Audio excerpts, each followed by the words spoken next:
SC ST ఉప ప్రణాళికను స్వాగతిస్తూనే అమలుపై తగిన దృష్టి పెట్టాలని తెదేపా ఎమ్మెల్యే సత్యవతి రాథోడ్ సూచించారు. 1/70 వంటి చట్టాలను అమల్లో విఫలమవడాన్ని దృష్టిలో పెట్టుకుని కఠిన నిబంధనలు రూపొందించాలని విజ్ఞప్తి చేశారు. జిల్లాల వారి దామాషా పద్ధతిలో నిధులు ఖర్చు చేయాలని సత్యవతి అన్నారు. ఎస్సీ ఎస్టీ కమిషనర్లకు పాలక వర్గాలను కూడా నియమించలేదని దుస్థితిలో ఉందని విమర్శించారు.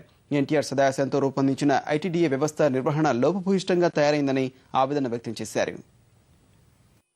ఈరోజు ఎస్సీ ఎస్టీ ఫైనాన్స్ కార్పొరేషన్లు పెట్టుకున్నాం, కానీ వాటికి నిధులు లేవు. ఈరోజు ఐటీడీఏలు ఆ రోజు మహానుభావుడు స్వర్గీయ ఎన్టీ రామారావు గారు పేద దళిత గిరిజనులకు న్యాయం చేయాలనే ఒక సత్సంకల్పంతో ఐటీడీఏలు ఏర్పాటు చేస్తే, మరి ఈరోజు ఐటీడీఏలకు వెళ్లాలంటేనే అధికారులు వెనక ముందు ఆలోచించుకునే పరిస్థితి వస్తుంది. ఐటీడీఏలకు నిధులు లేవు అధ్యక్ష. అవన్నీ కూడా అవినీతి మయంగా మారిపోయినాయి.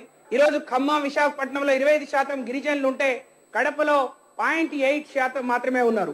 కాబట్టి ఎక్కువ గిరిజనులు ఉండే కాడ ఈ నిధులను ఎక్కువగా ఖర్చు చేయాలని మీ ద్వారా తెలియజేసుకుంటున్నారు.